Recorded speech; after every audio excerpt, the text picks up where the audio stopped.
warahmatullahi wabarakatuh.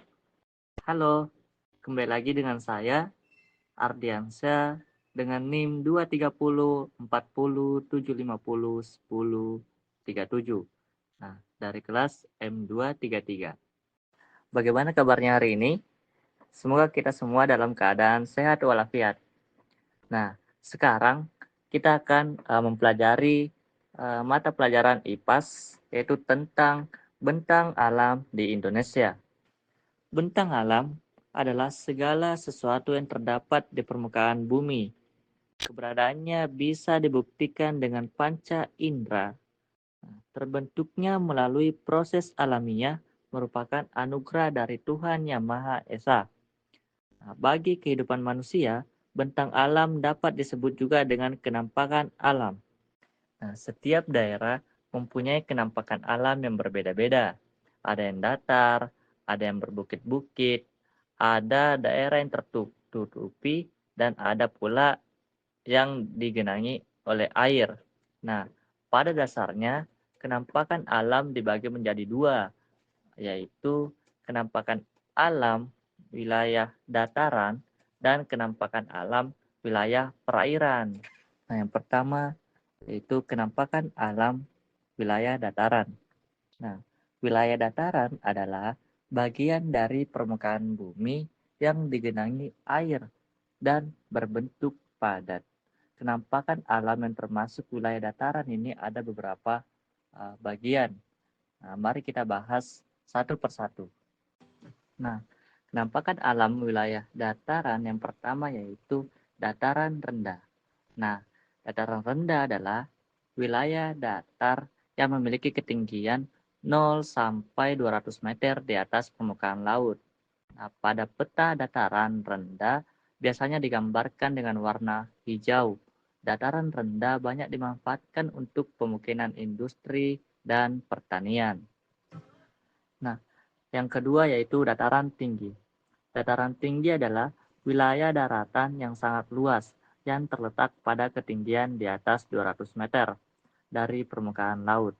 Nah, dataran tinggi disebut juga dengan Pluto. Pada peta biasanya disimbolkan dengan warna coklat. Dataran tinggi sangat cocok untuk kegiatan wisata dan perkebunan.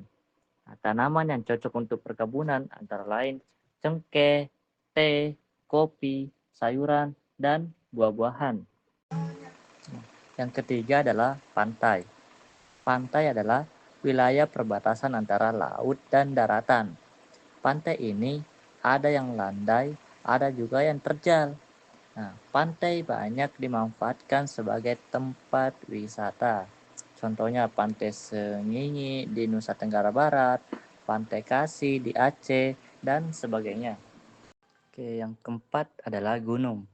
Gunung adalah bagian bumi yang menonjol tinggi dengan ketinggian puncaknya di atas 600 meter. Nah, gunung dibedakan menjadi dua jenis, yaitu gunung berapi dan gunung tidak berapi. Nah, gunung berapi yaitu gunung yang masih aktif dan sewaktu-waktu dapat meletus. Sedangkan gunung tidak berapi yaitu gunung yang sudah tidak aktif. Nah, selanjutnya yaitu pegunungan. Nah, pegunungan adalah rangkaian gunung yang sambung menyambung satu sama lain.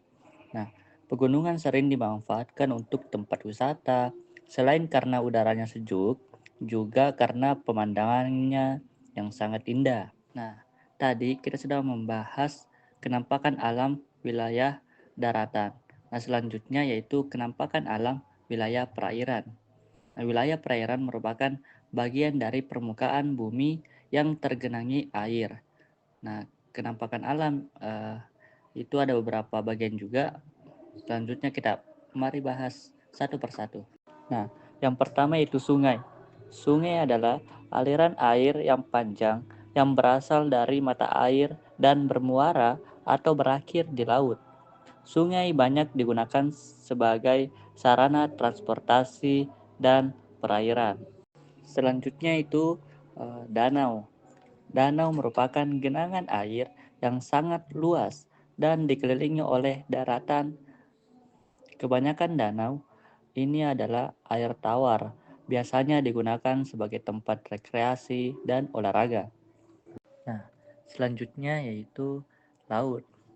Laut merupakan perairan yang sangat luas dengan ciri airnya asin. Nah, laut banyak menghasilkan jenis ikan, udang, kerang, rumput laut, dan lain-lainnya. Nah, yang terakhir yaitu selat. Selat adalah laut sempit di antara dua pulau. Selat ada yang dibuat manusia disebut dengan terusan atau kanal. Nah, selat sering digunakan sebagai transportasi antar pulau. Contohnya Selat Sunda, antaranya Pulau Sumatera dan Pulau Jawa, dan Selat Bali, antaranya Pulau Jawa dan Pulau Bali. Nah, sekarang kita sudah di penghujung materi, yaitu tentang kenampakan alam di Indonesia. Nah, yaitu ada dua yang sempat kita bahas, yaitu kenampakan alam di wilayah dataran dan di wilayah perairan. Nah, itulah tadi materi yang sempat kita bahas, kurang dan lebihnya mohon dimaafkan. Wassalamualaikum warahmatullahi wabarakatuh.